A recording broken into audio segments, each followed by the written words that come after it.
Yo, what is going on, guys? Welcome back to another episode of the Mike Bartner Show. I'm, of course, happy to be joining you on this sixth episode, first live episode in like two because we had that interview and then I had some problems with the live stuff. But we are back. We are fully back. Training camp is finally starting. We actually have some shit to talk about. I'm not going to just be going into random topics, just pulling stuff out of my ass. We actually have hockey news to like talk about, like substantial.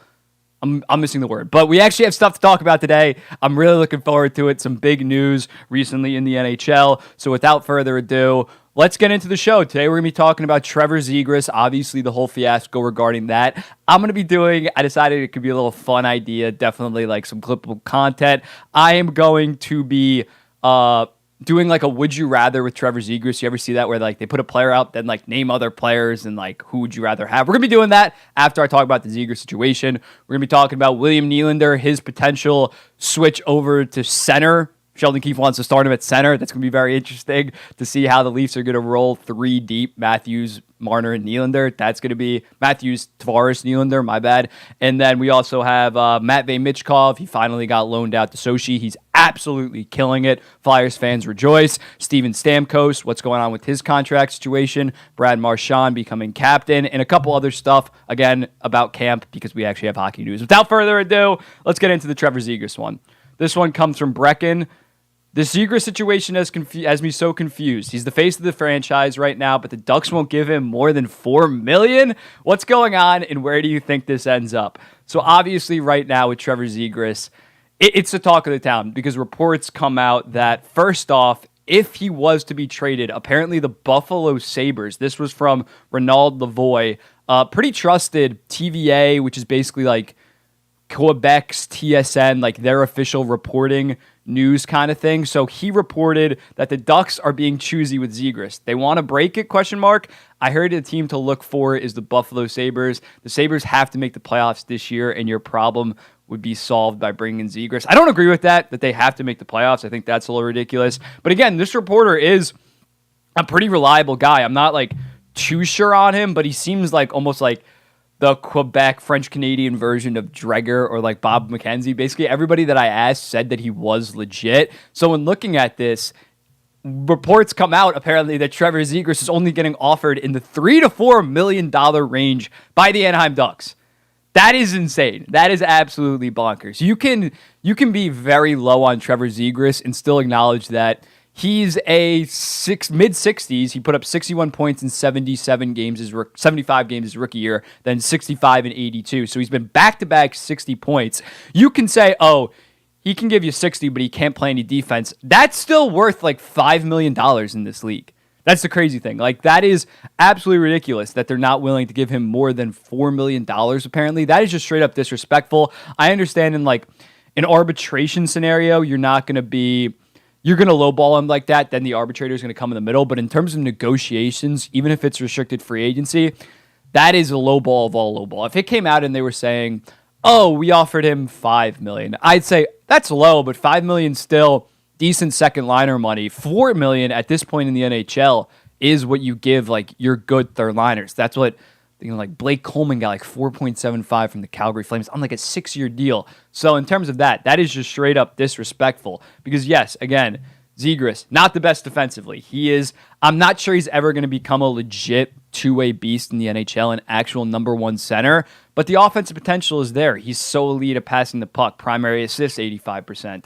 Shots off high danger passes, 79. High danger passes, 89%. For those listening on audio, I pulled up the JFresh. And he has an 85% WAR finishing. So when looking at Zegras, I think the transition to the wing might be inevitable at this point for him, either whether it's on the Anaheim Ducks or if he potentially gets traded. Because you look at the Anaheim Ducks, McTavish, Carlson, they seem like more traditional centers can kind of play two-way, especially Carlson. So I think you're not going to be running out Carlson or McTavish, who you pick top three. You're not going to be moving them to the wing quite yet, but I think a guy like Trevor Zegras, you've seen 2 full seasons of him, and you've seen the defensive prowess is just really not there for him. I don't think he'll ever be even an average defender. I think he's going to be below average. He's already 22 years old, so I think the transition to wing might be possible. Maybe that's why they are lowballing him, but again, even a 60-point winger should get more than $4 million goddamn dollars. So when you look at it, the apparent fit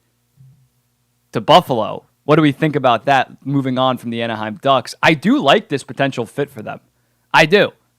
It might be a little bit like out there, but they have so many forward prospects and just prospects in general that at some point, maybe you go for more of a star player, or I wouldn't say a star goaltender because Devin Levi looks like a stud, but maybe eventually you package it for like an actual superstar. But in terms of using those picks and prospects, they have like 5 elite forward prospects. Package 1 or 2 of them to go out and get a Trevor Zegras. I would 1000% be down for that because you only have so many roster spots on your team. And when looking at the Buffalo Sabres lines next year, I think you move Middlestat to that third line, play with Dylan. You have Dylan Cousins, Peterka, and Trevor Zegras on the same second line. I think that could be really efficient. And obviously, in this scenario, you're going to have to trade Victor Olofsson.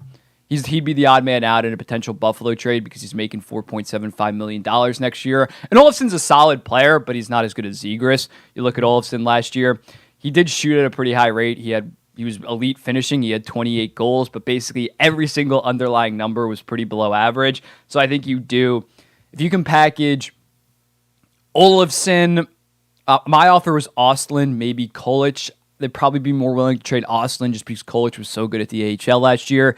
If you can package Ostlund, a first, and Olofsson, maybe even a second. No, it'd probably have to be a first. But if you can package that, I think you're making your team better for next year. And even when it comes to Zegras, I know they're not going to have a ton of salary. They have a ton of salary cap right now, but they have it structured so well with Dylan Cousins signed long-term, Tage Thompson long-term. Dahlin and Power might be pretty expensive, but I think they would have the money to sign Zegras, definitely at least on a bridge. When looking at it, maybe you sign Zegras to a bridge in a 3-year, $7 million deal, and then whenever, or maybe like $6 million because he's getting lowballed so much, but whenever he's up in 3 years, you could always flip him. You could always flip his restricted free agency rights. So it's almost not a rental, but if the price isn't that high for the Anaheim Ducks, which I don't think it can be, considering he hasn't taken that superstar step next yet, he isn't a full superstar, I think something in that neighborhood could work. Will it happen? Probably not. I think eventually, if this goes into the season, I think either Zegras will realize, I might just take the entire year off and just make nothing, compared to maybe a 1 or 2 year deal at $4.5 million. You got to weigh your pros. Like William Nylander sat out, but at the end of the day, he was like, yeah, maybe I could get 7.3 on the open market, but if I miss this following year, then that negates all that progress. So when looking at Trevor Zegras, I do think he is eventually going to resign. I don't think that's that controversial, but it's going to be a battle. I think Pat Verbeek is going to drag this into the regular season overall, and because he's showed to be a pretty aggressive negotiator. Troy Terry, they got the deal done, mainly because Troy Terry, while they're a very good player, he's 26. Yeah, he's 26. Like, they both wanted to work on a long-term deal. I understand the Ducks not being willing to quite yet give Trevor Zegras a mega deal or giving him that much on a bridge, which, I mean, they do have a ton of salary cap, but I understand Verbeek's not just going to be handing out massive contracts and setting that tone. So when say Carlson explodes his first 3 years and then he wants a $10 million deal whenever his ELC's up, or McTavish the following,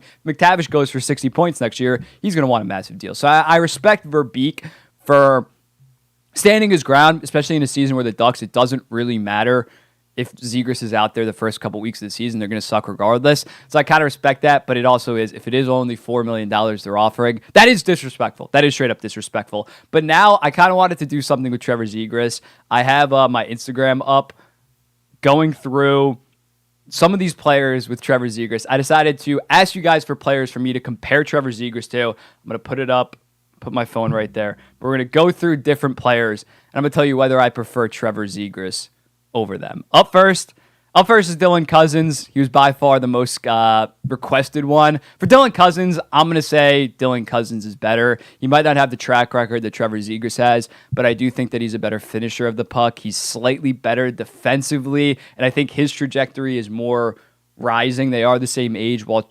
Zegras has kind of plateaued. And mind you, Dylan Cousins put up his 68 or 69 points last year not playing first line minutes, and he was like the fifth guy on that power play. So right now I'm going to go Dylan Cousins. Casey Middlestat, I think that's pretty easily Trevor Zegras. Trevor Zegras has much more skill, in my opinion, and a higher offensive upside, although Trevor Zegras definitely did impress this most recent year. Next up, we got Nick Suzuki. Nick Suzuki right now, I think, is a better player than Trevor Zegras. Will he be a better player in 2 to 3 years because Zegras is 2 years younger? I'm not so sure. I think Zegras has far more offensive potential, but Suzuki is the better overall player. So in 3 years, I think Zegras might be the better player. But right now, for next season, I'm going to go with Suzuki. Josh Norris, that's really tough. If we get Josh Norris, 2022 Josh Norris back, I'd go with Josh Norris. He was solid both ways, scored 35 goals. But for next year, I think I would go Trevor Zegras just because I know I'm getting like mid-60s points. Josh Norris apparently still isn't taking contact in training camp. That's a little bit concerning. So right now I'm going to go Trevor Zegras.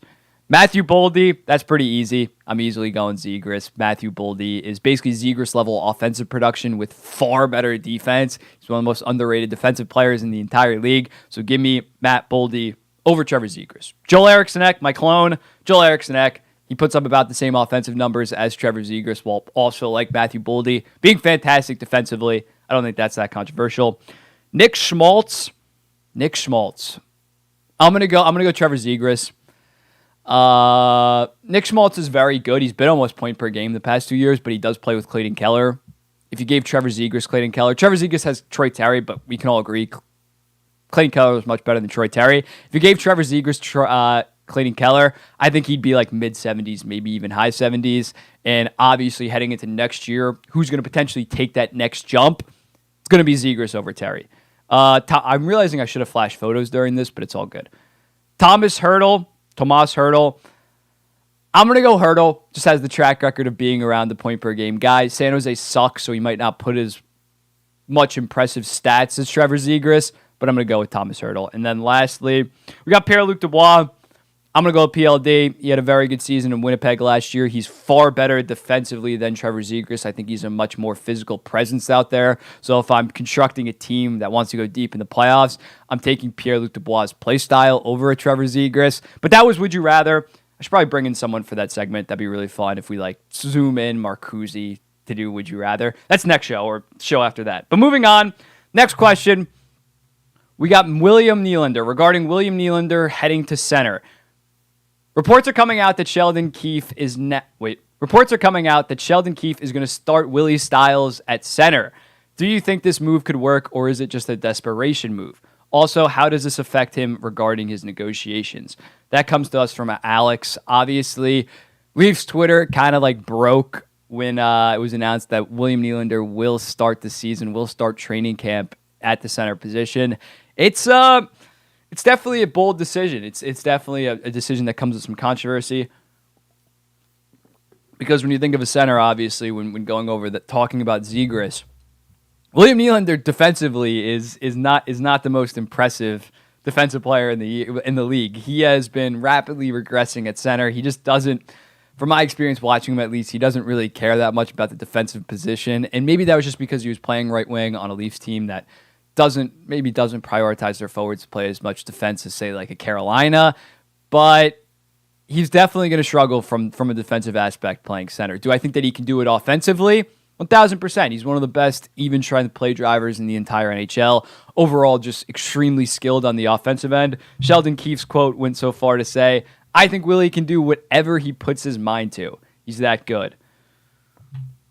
And again, I personally don't hate this move because why not? The problem with the Leafs last year, especially in the playoffs, was their depth goal scoring and just goal scoring as a whole. In the final 7 games of the playoffs, they didn't score they didn't score 3 goals, just 3 goals, not even more than 3. They didn't even score 3 goals in a single game.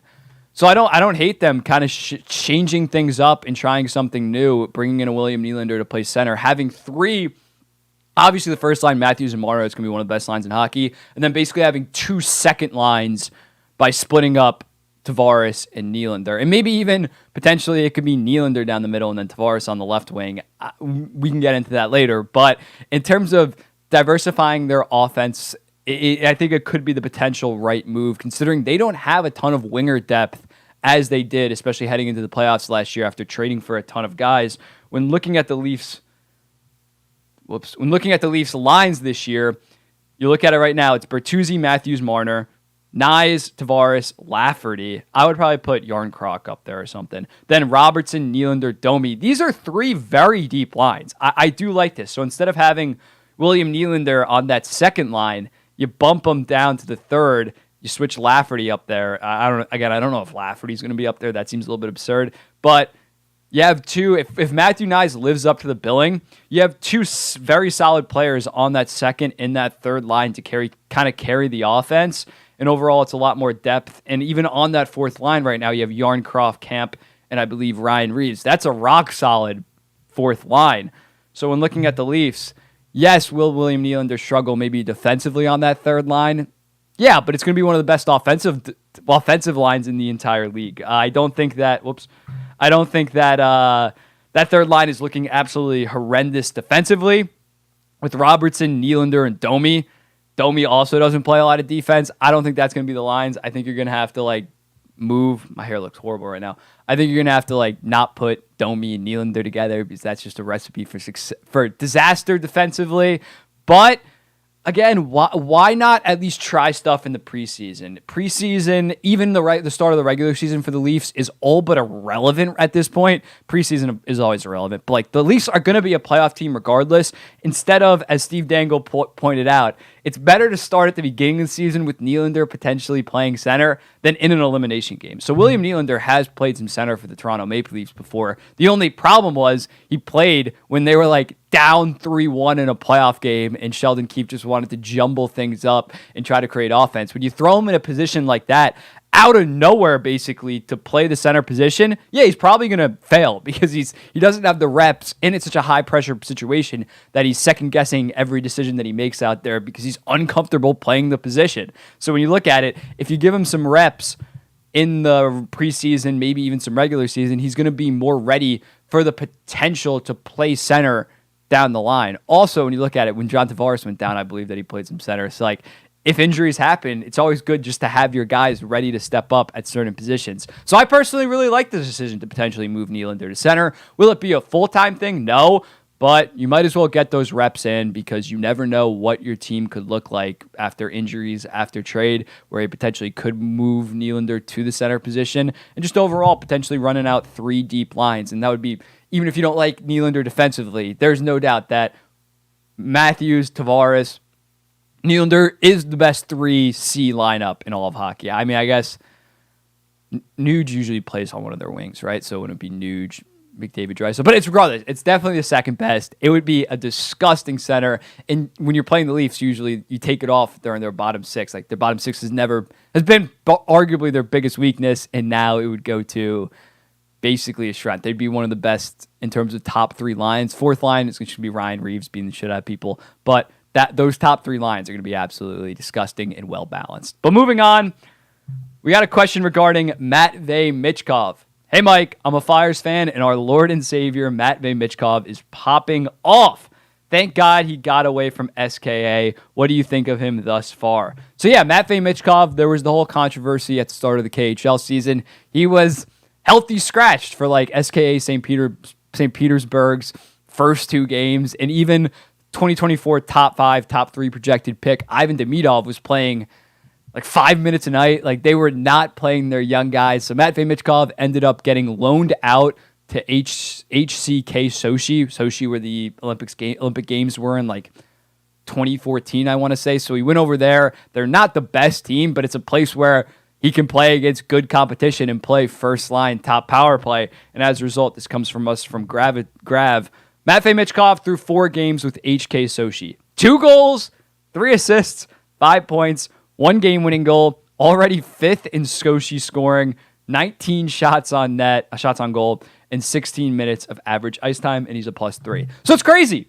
Once you play your, by Russian standards, generational prospect, once he plays in that league, he's going to tear it up. That shouldn't be shocking to anyone else. So he just needed the ice time. The talent is obviously there, and he's a guy that hopefully doesn't have this problem at the NHL level because I think he is skilled enough that he needs the puck on his stick. He is not an off-the-puck, defensive beast that like you don't notice on the ice, but he does all the little things right. Like he's not that kind of player. He is a flashy, smart, skilled, high IQ guy that you give him the puck and he just creates offense for your team. So obviously when he was on SKA, if he wasn't playing that much or not playing at all, he does not, he's turned off by that role. He does not thrive. He is a gamer, dude. Gamers simply need the puck on their stick, and he's balling out right now. 5 points in 4 games in the KHL. That is insane. This isn't the NHL where people are scoring like 1.3 points per game. The KHL, the leading scorer, usually has like 65 points in like 58 games. It is not that high scoring of a league. That's why like Ilya Sorokin and Shesterkin had like 947 save percentages. It is a low scoring league. So the fact that V Mitkov right now for SKA is above a point per game as in, I think he's still 18, but in his 19-year-old season is absolutely insane. And when you look at him compared to other Russians, this was him in his draft year. Last year had the fifth most points by a draft eligible player. And mind you, Tolvanen was drafted in 2017, so this was the year after his draft year. Same thing for Kuznetsov, same thing for Kaprizov. Tarasenko, he was drafted in 2010, so that's the accurate comp. And Buchnevich was drafted in 2013. So he had the best 18-year-old season in the KHL ever. Tarasenko had more points, but he did it in 12 more games, so points per game. Michkov was still ahead of Tarasenko, and he was even had a higher points per game than everybody besides Kuznetsov and Tolvanen, who again were a year older. Now, this year, what the goal is Kaprizov, this was his second year after being drafted, same with Kuznetsov, so it is a little bit off. But Buchnevich, same goes for Buchnevich. This is what he has to compete with in terms of a 19-year-old season. I think he's going to be probably third on this, considering he's already has 5 points in 4 games for Sochi. So he is going at a historic rate, and he's setting records at his age group. And mind you, those guys were drafted the year before. So he is so far ahead of the pack in the KHL. He is smashing records. And again, going back to this list, Kaprizov, superstar. Kuznetsov in his prime, fringe top 10 center. Buchnevich, one of the best two-way players in the league. Well, not one of the best, but like just I'd have him in my top 50. Filatov, bust. Grubyankin is actually a Leafs like 5th round pick. He tore it up last year. It's going to be very interesting to see how he develops. Kratsov, bust. Panarin, Hart finalist in his prime. Tarasenko in his prime, probably second best goal scorer in the entire league. So you look at it, you have 3 straight up superstars, 2 other very, very elite players. That's the kind of competition that he's in. Obviously, Filatov and Kratsov busted, but he's ahead of their numbers by so much at the same age. So the comparisons, when you dominate in the KHL at such a young age, because you're playing against grown men, the comparison, your game usually does translate into the NHL. So it is so encouraging that he's still dominating at a pretty high level for HK Sochi. Yes, he does get more ice time than maybe Panarin and Tarasenko were. I think they were still playing with like their high-end KHL teams that had a bunch of like pros, so they were only playing like 12, 13 minutes a night. But I mean, Michkov is absolutely dominating. He's so far above any other player of the last like 5-7 years besides Kaprizov in the KHL.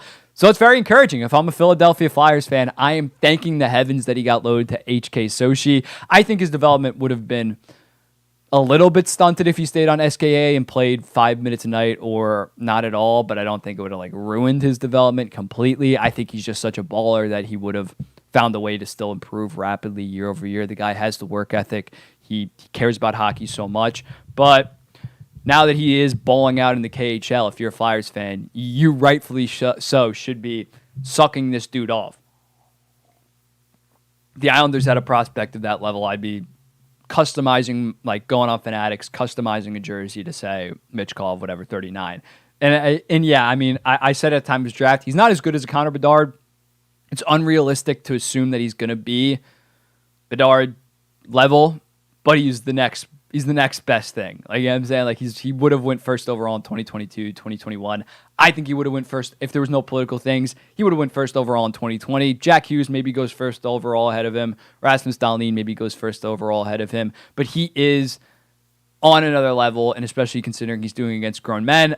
I love his game. I watched some of his goals and some of his highlights from that game. Just his board play is so much more mature nowadays. He's growing into his body, again, playing against grown men, and his shot is so wicked. You got to go watch his goals from that game, especially the one that won the game. He was at, like, brought the puck up, just quick little inside move, and then just goes top left, almost bar down to win the game with like a minute left in the third period. He's insane. I can't wait to see how he continues to develop. But moving on, Brad Marchand has been named captain. You were wrong. Marchand is captain. I know you picked Pastrnak, but what do you think about this choice for the guy to follow up 37? And after Marshy, who will get it? That comes to us from Jack. So obviously Marchand was named captain Wednesday, I think it was. And yeah, I mean, I'll be honest, I was wrong. I said Pastrnak. I thought, especially after getting that massive contract, you had him for the next 8 years. Maybe you just give it to him and let him grow into it. But I think Marchand is also a great choice. They really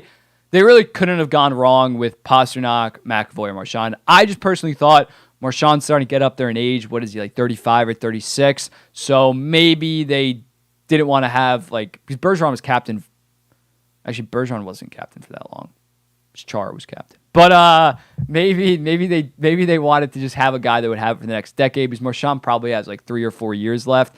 But I was wrong. And Marchand is definitely probably the vocal leader on that team. He's definitely the most out there in terms of media. You saw him making the TikToks. Everybody on the Boston Bruins and Boston Bruins fans love Brad Marchand. He might not be the most likable player to other teams, but he's that kind of player that you almost have to respect, because he's such a little weasel, gets under your skin so much. You just love those kind of players when they're on your team, but hate them when they're the opposing team. And maybe he isn't 2019, 2020 Brad Marchand anymore. He did regress a little bit this year, but he's still a very good player. I mean, he's going to be there for the next 3 to 4 years. It's going to be very weird, because I don't think Boston is going to be that good next year. How does he deal with that? He's gonna have a tough captaincy to deal with, considering all the change to kind of bring the boys back. Imagine getting the captaincy after setting the goddamn record, and then you lose in the first round. How do you regroup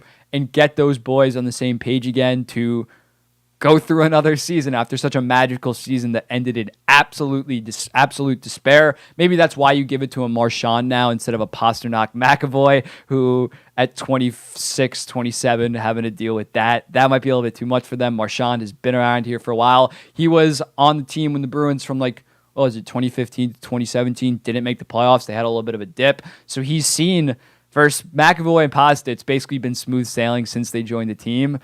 Marchand's been there for a cup, for a little bit of a down year, for the ups, for the downs. So I do like the pick, and I think once he retires, I want to say it would be Pastrnak, but maybe it might be. I think I'm gonna go with McAvoy. If they weren't gonna go Pasta now after his record-breaking season, I'm not sure they ever will. I just realized my lighting is very, very bright on me. Jesus. But yeah, that's my thoughts on that. Another question. Stamkos and his contract. Stamkos is a free agent next summer, and according to him, he is disappointed that the Lightning have not really engaged in extension talks. Man, that was a run-on sentence. Is there a chance they both move on next summer? That comes to us from Kurt. It's pretty interesting that Stamkos willingly went out, told reporters that he was straight up disappointed in the Lightning for not engaging in extension talks thus far between the two parties. But I kind of see where the Lightning are coming from. As much as Stamkos is given to that franchise and is a legend forever and gonna have his number retired at the Amalie Arena in Tampa Bay, one of the most underrated arenas in the entire NHL, in my opinion. When I went for the Islanders game, obviously they lost. Side note, but great arena. But Stamkos wasn't the same player as he was last year. He put up 2 seasons ago, he put up 106 points. It was absolutely insane. Looked like prime Stamkos again. But the most recent year, he only had 84, and it wasn't just puck luck. His advanced numbers kind of dipped, especially his finishing. This is a guy that has been in the top 5%, top 3% of finishing for basically his entire career. Even his finishing numbers dipped for like the first time in his career, which is not encouraging for a guy that turns 34 this year. So I can't really blame the Lightning for saying, yeah, you just dipped by like 20 points and it wasn't a fluke. So we're going to wait and see how you do this season before we potentially commit to you for another 2 to 3 years, because if the regression continues and they give him this contract this summer that doesn't kick in for another year, if they gave him like 2 years, $8 million, and let's say he regresses again and is only like 70 to 75 points, not saying that he will, but if it happens, then when that contract kicks in, it's immediately an overpayment, and he's only getting older and there's 2 years left on that deal. So I don't blame the Lightning for saying, let's see how you look at the start of the season this year. If you're still a point per game, above a point per game, scoring at like a 35, 40 goal pace, yeah, we'll give you your 3-year deal. We want you to be here forever. But if you slow down again, it's going to be $7 million. It's going to be 6.5. We can't. We're still trying to win. This isn't like Kobe Bryant at the end with the Los Angeles Lakers when he was like, we're rebuilding, but you got to pay me $30 million a year because of all I did in the past. Tampa Bay's still trying to win, as much as it would stink to. I don't think that they're actually going to like move on. But in terms of negotiating, they can't just be writing blank checks. They have so many guys making so much money between Hedman's actually on a pretty decent deal. Hedman's not making that much, but Sergachev's making 8.5, Kucherov 9.5, 9.5. Vasilevsky, I think, is 9 point. Like, they're all like making like 9.5 million. Now Hagel's also making 6.25. They can't just be writing blank checks, even though Stamkos is such a legendary player and legendary in the hockey community in Tampa. I think they will get something done, but the risk for them is there, because when you look at a similar situation, the Kings extended Anze Kopitar on a contract, 2 years, $7 million, which, if he doesn't fall off a cliff, is going to be good value when he kicks in the following season, but he's making 10.5 this year. If he takes another step back, because he's like his 74 point, he's not really Selke level anymore. He's still good defensively, but if this year he's 67 points and in the above average defensively, and then he's 37 or 38 when that 2-year extension kicks in, for a team like LA, that contract's not going to be looking that good. So LA just decided to pay Kopitar, but there's a massive risk involved with that when you look at him, because they're still trying to win now. If Kopitar, when his contract kicks in, and especially the last year's contract, is a net negative, I don't think they're going to like trade him, but that's a big risk that they're taking. So I can understand why the Tampa Bay Lightning are saying, yeah, let's just play it out. We can't. You're getting up there in age. If Stamkos was 29, they would have got an extension done, because he wouldn't fall off randomly at 29. But the fact that he's going to be 34 this season, you can't bank on him continuing to put up 90, 95 points. That's just not the case anymore. So that auto extension doesn't really go into place. Like the Toronto Maple Leafs, Matthews is 25 years old. They know that he's going to be in his prime on that extension. Blank check, write it, signed, sealed, delivered. Steven Stamkos, you kind of wait and see. And obviously, he doesn't want to leave Tampa. They don't want him to leave Tampa. They're going to get something done. It's definitely disappointing, but I can see where Tampa's coming from. But yeah, that is the main topics that I had. I wanted to run through some other camp stuff. I got my notes right here. Logan Couture out a couple weeks for the San Jose Sharks. Doesn't really matter. San Jose Sharks are going to stink. So honestly, they're going to tell Couture, take your time. We don't really need you. Come back in December when we're 4-7-4 and we stink. Take your time. Braden Shen got promoted to the captain. I called that one. I think I'm 2 for 4 on my captaincy picks right now. I really like it. He was obviously there in 2019 when they won the Stanley Cup. I don't think that it was quite time to give it to, say, a Robert Thomas or Robert Thomas mainly, not really Jordan Kyrou. I don't really think it was quite time yet, so I do like that they decided to give it to Braden Shen. He seems like a great dude. Overall stud. Australia preseason. First preseason games tonight. Hockey officially is back tonight at 12:05. Arizona Coyotes versus the LA Kings. I'll probably be up and watching it like a psychopath that I am, but that should be fun. Robin Lehner out long term. At this point, it's kind of just assumed that he's never going to play hockey again, which stinks. I just want, as an Islanders fan, I just hope he cleaned up his financial stuff and medically he's like good in terms of day-to-day life, because we've heard not the best news reports regarding Robin Lehner, so I hope he just gets all his stuff sorted out. He still gets paid from the Vegas Golden Knights, so yeah, that's kind of a tricky situation. Matt Murray got surgery. His hockey career is basically done. I just hope, like Robin Lehner, his day-to-day life, he's able to operate fine. Jake Muzzin out for the season. Kind of saw that coming. Not really shocked. He's also like medically retired, done forever, which stinks for the Maple Leafs, because he was He was that number 2 that they needed. That Brody is solid defensively, but doesn't really have any offensive upside. Jake Muzzin, if he was healthy, would have been massive the past 2 years for the Toronto Maple Leafs. It does stink that he's out. Christian Dvorak out till November. Montreal is not going to be that good, and he's not that good anymore, so it's not really that much of a loss. And lastly, Svechnikov should be good to go for the season. I love to hear that. He got hurt in a week or two after the trade deadline, so mid-March. So the fact that he's going to be ready to go in early October, it's pretty encouraging. 7 months for a torn ACL. It's great recovery by Svechnikov. Wishing him all the best. But overall, that's the show. We went for about 35 minutes. Hope you guys enjoyed. Tuesday, we potentially have a massive interview. We are stacking interviews hopefully next week. This one should be done tomorrow. We're doing a Saturday interview. I'm really looking forward to it. I can't really reveal who it is yet until we get it booked, until it's recorded and it's all good to go. I don't want to say anything and then it doesn't materialize. But it's going to be awesome. Thank you guys for watching. Really appreciate it. Like, comment, subscribe.